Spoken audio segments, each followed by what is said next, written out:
అఖండ భారతావని విభజన జరిగిన నాటి కథ ఇది. సింధు నది తీర ప్రాంతం నుండి కట్టుబట్టలతో వచ్చిన కొన్ని కుటుంబాల కథ వ్యధ ఇది. ప్రస్తుత పాకిస్తాన్ నుండి వలస వచ్చి కరీంనగర్లో స్థిరపడిన సింధీలపై హెచ్ఎంటీవీ అందిస్తున్న ప్రత్యేక కథనం.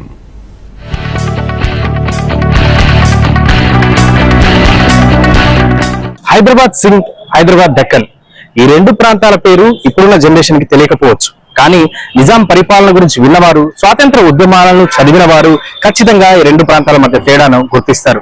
అవును, పాకిస్తాన్ లో ఉన్నటువంటి హైదరాబాద్ ప్రాంతాన్ని హైదరాబాద్ సింధ్ గా పిలుస్తారు. ఇప్పుడు తెలంగాణలో ఉన్నటువంటి ప్రాంతాన్ని హైదరాబాద్ దక్కన్ గా పిలుస్తారు. ఎక్కడో హైదరాబాద్ సింధ్ నుంచి హైదరాబాద్ దక్కన్ వైపు కుటుంబాలు వలస వచ్చాయి. వచ్చిన తర్వాత తమ సామ్రాజ్యాన్ని ఇక్కడ విస్తరించుకున్నాయి. వ్యాపారంలో సక్సెస్ అవుతూ ఎంతో మందికి ఆదర్శంగా నిలుస్తున్నాయి. అలాంటి వర్గంపై హెచ్ఎంటీవీ స్పెషల్ స్టోరీ.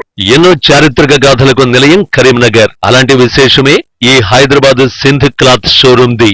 నాటి అఖండ భారత్ నుంచి దేశ విభజన సమయంలో ప్రస్తుత పాకిస్తాన్ నుండి కరీంనగర్ కు వలస వచ్చింది ఈ సింధు కుటుంబం. వస్త్ర వ్యాపారంతో జీవనాన్ని కొనసాగిస్తున్నారు.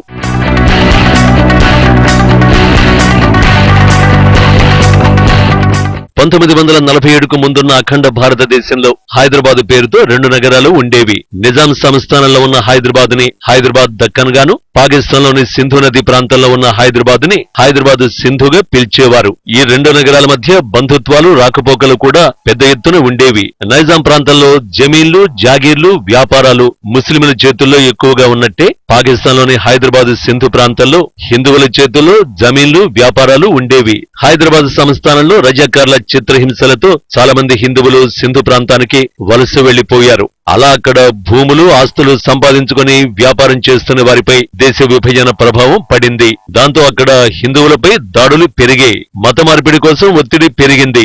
ఆ క్రమంలో కొంతమంది భూమిని వదిలేయలేక మత మార్పిడికి ఒప్పుకుని బలైన వారు ఉండగా, మిగిలిన 95% పైగా భారతదేశంలోని వివిధ ప్రాంతాలతో పాటు తిరిగి హైదరాబాద్ దక్కన్ బాట పట్టారు. అందులో మోత్వానీల సంఖ్య అధికంగా కనిపిస్తుంది. అలా సికింద్రాబాద్ లో ఏకంగా సింధీ స్ట్రీట్ విలువగా వీరు ఉత్తర తెలంగాణ ప్రాంతంలోని కరీంనగర్, నిజామాబాద్ వంటి ప్రాంతాల్లో అధికంగా సెటిల్ అయ్యారు. అక్కడ ఉండేటువంటి హిందువుల పట్ల ముస్లిం జనాభా యొక్క ఆగడాలు కానివ్వండి, వాళ్ళ హింస కానివ్వండి ఎక్కువైన తర్వాత వాళ్ళు మతాన్ని దృష్టిలో పెట్టుకొని మతాన్ని కాపాడుకోవడం కోసము వాళ్ళంతా కూడా మన హైదరాబాద్, దక్కన్ హైదరాబాద్ కి వలసలు తీశారు. అట్లా వచ్చినటువంటి వాళ్ళల్లో మోట్వానీ వంశం చాలా పెద్ద వంశము. ఈ మోట్వానీలు హైదరాబాద్ లో, బయట తెలంగాణ ఉన్నటువంటి పెద్ద పెద్ద నగరాలలో అన్నింట్లో ఆ కాలం అంటే 1950 నుంచి 60 మధ్య కాలంలోనే వాళ్ళందరూ ఇక్కడ వచ్చి ఒక నివాసాన్ని వెతుక్కున్నారు. ఒక కొత్త వృత్తిని చూసుకున్నారు. ఇదిగో హైదరాబాద్ సింధు పేరుతో కరీంనగర్ లో వెలిసిన ఈ క్లాత్ స్టోర్ ప్రత్యేకత అందరినీ ఎప్పటి నుంచో ఆకర్షిస్తుంది.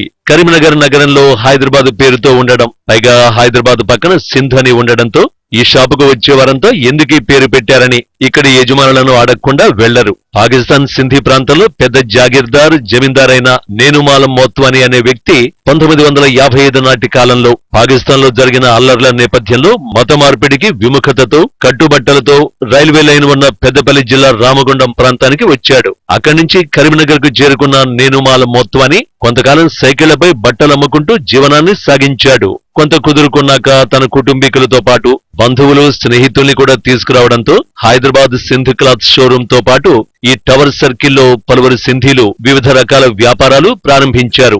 నేనుమాల్ మోత్వానీ తన పుట్టిన గడ్డపై ప్రేమతో తన అస్తిత్వానికి చిహ్నంగా ఈ క్లాత్ స్టోర్ కు హైదరాబాద్ సింధ్ అని పెట్టుకోగా, ఇప్పుడు వీరి కుటుంబీకులు కరీంనగర్ స్థానికులుగా తమ వ్యాపారాలు కొనసాగిస్తున్నారు. ఇది 1947 లా డాడీ అక్కడ నుండి వచ్చేటప్పుడు రాత్రి ఊరు విడిచిపెట్టి వచ్చేటప్పుడు అయింది.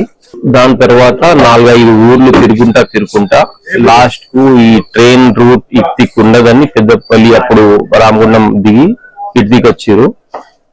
కరీంనగర్ లో వచ్చిన తర్వాత ఇక్కడ ఏంటంటే అప్పుడు కొంచెం హిందీ మాట్లాడేటోళ్ళు, అప్పుడు ఉర్దూ నడిచేది ఉండే.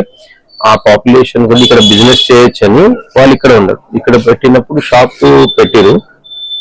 అప్పుడు వాళ్ళ ఊరు యాద్ చేసుకుంటూ ఉండాలి. అక్కడ నుండి ఎంత కష్టపడి వచ్చినామని, అంత ఎక్స్పెక్ట్ వచ్చినామని ఇక్కడ సింధ్, హైదరాబాద్ సింధ్ పేరు యాద్ ఉండాలని ఆ షాప్ పేరు అప్పుడు అట్లా పెట్టారు. పొట్ట చేత పట్టుకుని వలస వచ్చిన శరణార్థులుగా సింధీల బతుకు చిత్రం నాడు దయనీయమైన పరిస్థితుల్లో ఉంటే నేడు పట్టుదల పోరాట పటిమ ఉంటే ఎక్కడున్నా మనిషి ఎలా ఎదగచ్చో కరీంనగర్ లో సెటిల్ అయిన సింధీల స్టోరీ ఓ నిలువెత్తు సాక్ష్యంగా నిలుస్తోంది. దేశ విభజన తర్వాత పాకిస్తాన్ ప్రాంతం నుంచి భారత్ కు వచ్చిన వాళ్ళలో ఒక సింధులే కాదు, సింధులతో పాటుగా ముస్లింలు, సిక్కులు, ఇలా హిందువులు చాలా మంది ఉన్నారు. కానీ దేశంలోని వివిధ ప్రాంతాల్లో వారు సెటిల్ అయిపోయి అక్కడ ఉన్నటువంటి ప్రాంతాల అభివృద్ధి కూడా కొంత తోడ్పడుతున్నారు. అలాగే కరీంనగర్ లో వచ్చినటువంటి సింధులు హైదరాబాద్ సింధ్ పేరుతో తమ ప్రాంతాన్ని షాప్ పేరుగా పెట్టుకొని తమ వ్యాపారాలకు ఉపయోగించుకుంటున్నారు. వారు ఇప్పుడు కరీంనగర్ లో ప్రముఖంగా మారారు. కరీంనగర్ లో చాలా మంది యువతకు ఉపాధిని కల్పించడంతో పాటుగా చాలా మంది వ్యాపారులకు ఆదర్శంగా కూడా నిలుస్తున్నారు. మొత్తానికి హైదరాబాద్ సింధ్ వెనకాల ఉన్నటువంటి చరిత్ర ఇది. హైదరాబాద్ సింధ్, హైదరాబాద్ దక్కన్ కి ఉన్నటువంటి చరిత్ర ఇది. కెమెరామెన్ రవితో గోపాల్ కృష్ణ, హెచ్ఎం టీవీ, కరీంనగర్ నుంచి.